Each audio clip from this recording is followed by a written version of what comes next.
शरीर दिमाग का सेवक है, ये पहला वाक्य है, छोटा सा वाक्य।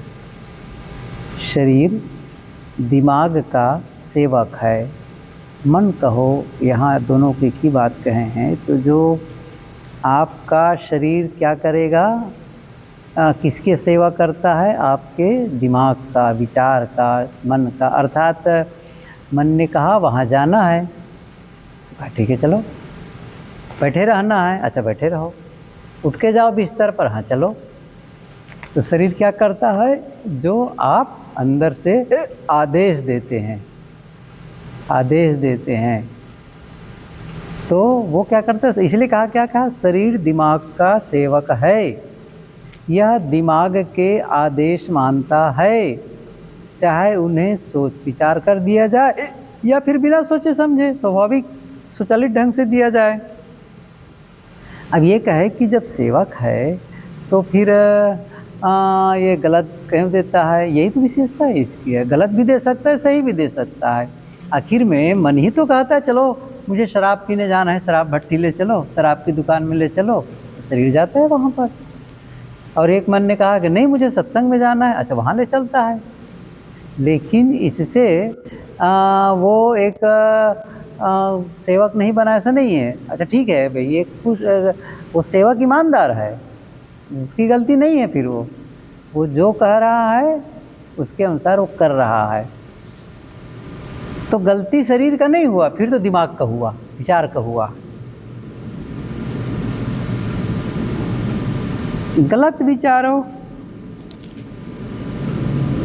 विचारों के आदेश पर शरीर तेजी से रोग और नाश की ओर बढ़ने लगता है। प्रसन्न और सुंदर विचारों से के आदेश पर यह युवा और सुंदर हो जाता है। अब इनका कहना क्या है कि जब आप गलत विचारों से आदेश देते हैं शरीर को, गलत तरीके से, नकारात्मक तरीके से, कुछ भी, कहीं न मैं बीमार न पड़ जाऊं, कहीं ऐसा ना हो जाए, कहीं वैसा ना हो जाए, या फिर और दूसरों के लिए गलत सोच रहे हों या और कुछ सोच रहे हों, कुल मिलाकर के आपके जीवन के लिए अच्छा नहीं है, ऐसा सोच रहे हैं। अच्छा, भ्रमित ये होता है कि मैं तो अपने भले के लिए सोच रहा हूँ, तो दूसरे के नुकसान के लिए सोच रहा हूँ। लेकिन वो कह रहे हैं नहीं, बात ये है कि जो भी गलत विचार होगा, चाहे वो दूसरे के लिए सोचो, चाहे अपने लिए सोचो, किसी के लिए भी हो, बस विचार गलत है तो क्या होगा? शरीर तेजी से रोग और नाश की ओर बढ़ने लगता है। लेकिन प्रसन्न और सुंदर विचारों के आदेश पर यह युवा और सुंदर हो जाता है। परिस्थितियों की तरह ही रोग और सेहत की जड़ें भी विचार में ही होती हैं। परिस्थितियों जैसे विचार वैसी परिस्थितियां, इस संदर्भ में देखा है कि आपकी परिस्थितियों का जो की जड़ है वो आपके विचारों में, ऐसे ही ये सेहत के मामले में भी है। बीमार विचार बीमारी के रूप में प्रकट हो जाती है। अगर आप किसी के प्रति दिल में दुर्भावना रख रहे हैं, आप बता रहे हैं, स्पष्ट कर रहे हैं, अब यदि अगर आप किसी के प्रति दिल में दुर्भावना रख रहे हैं तो हो सकता है कि यह हृदय रोग का कारण बन जाए, क्योंकि भावना हृदय से है और वो गलत भावना है, तो फिर वो हृदय रोग का कारण बन जा सकता है। अगर आप क्रोध भरे विचार सोच रहे हैं तो हो सकता है आपको ब्लड प्रेशर हो जाए। अगर आप चिंता कर रहे हैं तो हो सकता है कि आपको कोई गंभीर रोग हो जाए। डर के विचार रिवाल्वर की गोली की तरह इंसान की जान ले सकते हैं, ले क्या सकते हैं, ले रहे हैं। डर के विचार लगातार हजारों लोगों को मार रहे हैं, हालांकि उनकी रफ्तार गोली जितनी तेज नहीं है। जो लोग रोग से डर डर कर जीते हैं उनके रोगी होने की आशंका बढ़ जाती है। चिंता पूरे शरीर के मनोबल को तेजी से कम कर देती है और इससे रोग को शरीर में दाखिल होने का मौका मिल जाता है। क्या कह रहे हैं? रोग से डर डर के जीने वाले, कहीं ऐसा ना हो जाए कि वो रोग ना लग जाए, कहीं ऐसा ना हो जाए, तो क्या होगा? तो इसका मतलब आप पर रोग जो है हमला कर देगा, क्योंकि वो समझा डर रहा है। अच्छा ये बताओ, जैसे यहीं आप किसी कुछ लोगों पर हमला करना चाहते हैं तो किसको देखें, कौन डर रहा है, उस पर जल्दी हमला कर देंगे, क्योंकि वो डर रहा है जिसका मतलब इसको हराया जा सकता है, इसको कब्जे में लिया जा सकता है। तो डर डर कर जीते हैं उनके रोगी होने की आशंका बढ़ जाती है। चिंता पूरे शरीर के मनोबल को तेजी से कम कर देती है और इससे रोग को शरीर में दाखिल होने का मौका मिल जाता है। अशुद्ध, गलत और बुरे विचारों को अगर लगातार सोचा जाए तो भले ही उन पर शारीरिक तौर पर अमल न किया जाए, लेकिन इसके बावजूद वे जल्द ही इंसान के नर्वस सिस्टम को ध्वस्त कर देंगे। क्या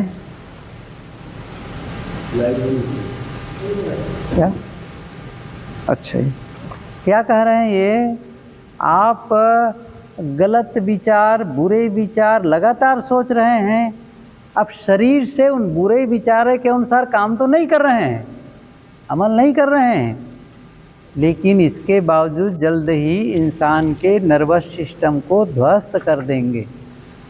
ये उसका प्रभाव ऐसा होगा।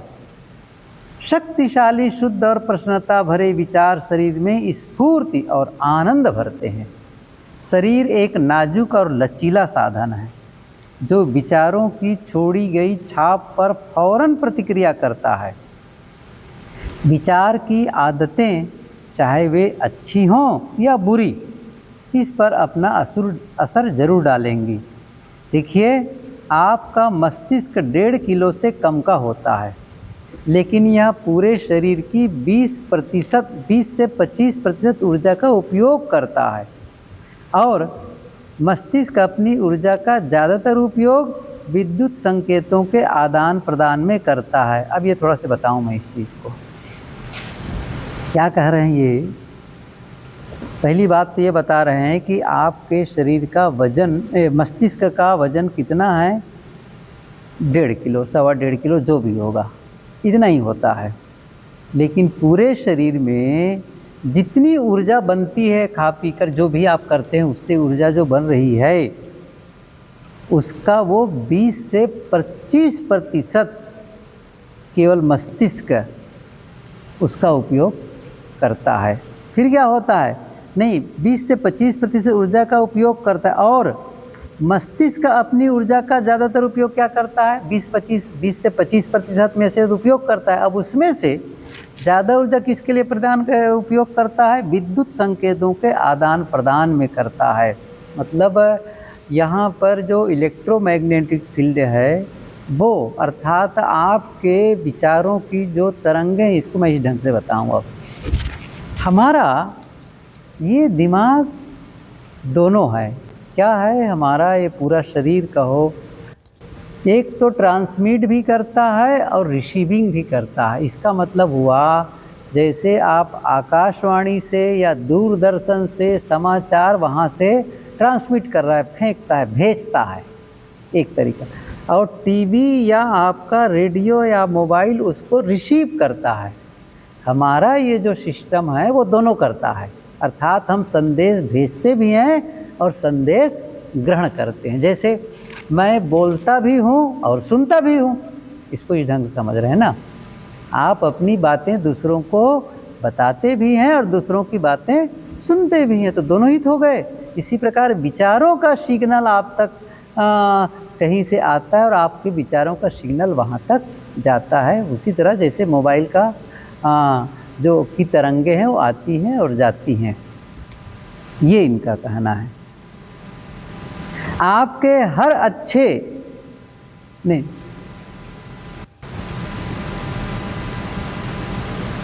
यह हर पल, अब क्या है, अपनी ऊर्जा का ज़्यादातर उपयोग विद्युत संकेतों के आदान प्रदान में करता है। यह हर पल आपके शरीर को संकेत भेज रहा है कि यह क्या करे, वो संकेत भेज रहा है कि आपके ये शरीर के लिए क्या करे, क्या स्थिति बनाए शरीर के लिए। आपके हर अच्छे विचार पर यह किसी अच्छे हार्मोन या रसायन को प्रवाहित करने का आदेश दे देता है और आपके हर बुरे विचार पर यह किसी बुरे हार्मोन या रसायन को प्रभावित करने का आदेश दे देता है।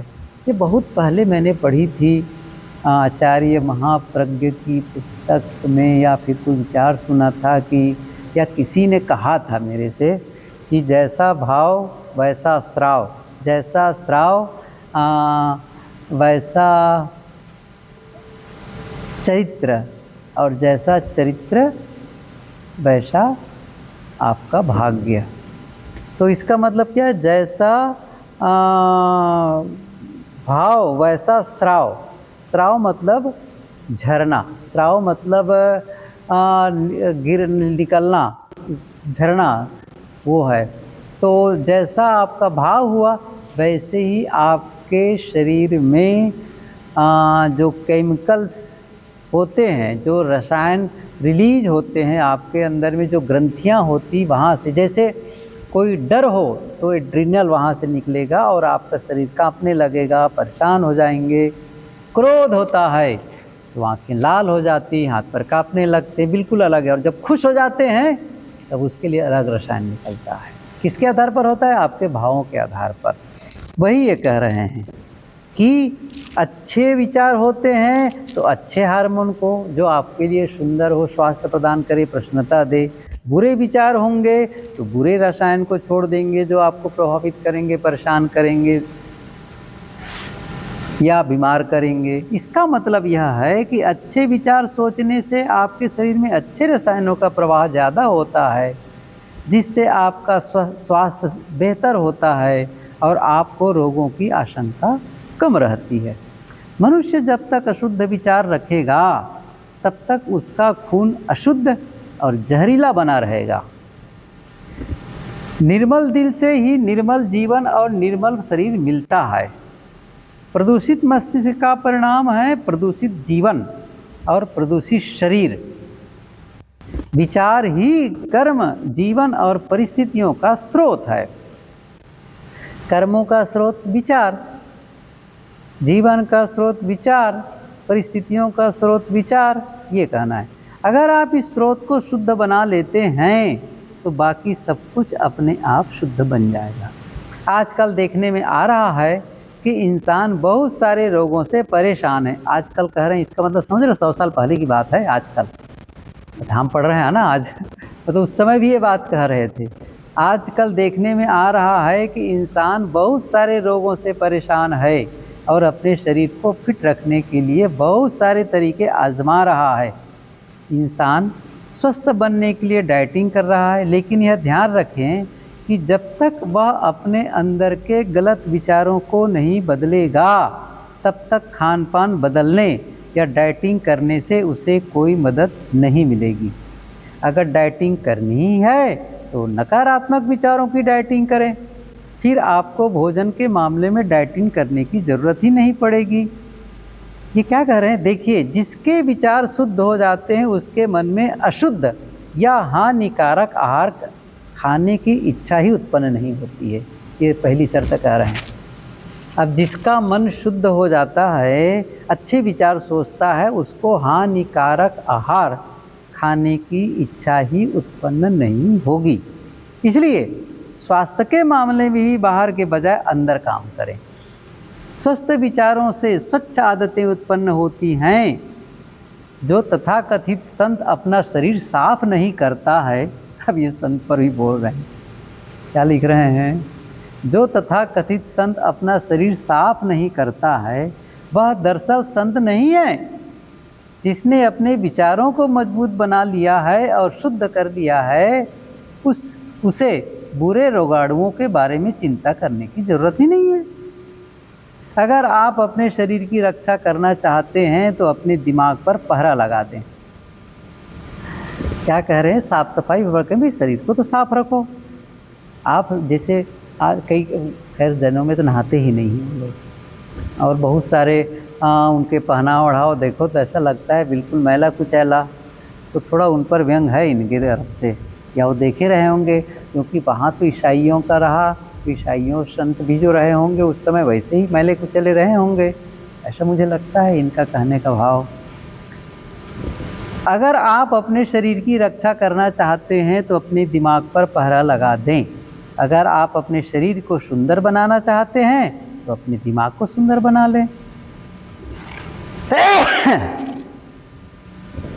द्वेष ईर्ष्या, निराशा और हताशा के विचार शरीर के सेहत और लावण्य छीन लेते हैं। चेहरा संयोग या किस्मत से खराब नहीं होता है, यह तो विचारों के कारण खराब होता है। झुर्रियाँ सिर्फ उम्र की वजह से ही नहीं पड़ती, वे मूर्खता, गलत आदतों और घमंड की वजह से भी पड़ती हैं। मैं 96 साल की एक महिला को जानता हूँ जिसके चेहरे पर किसी किशोरी जैसा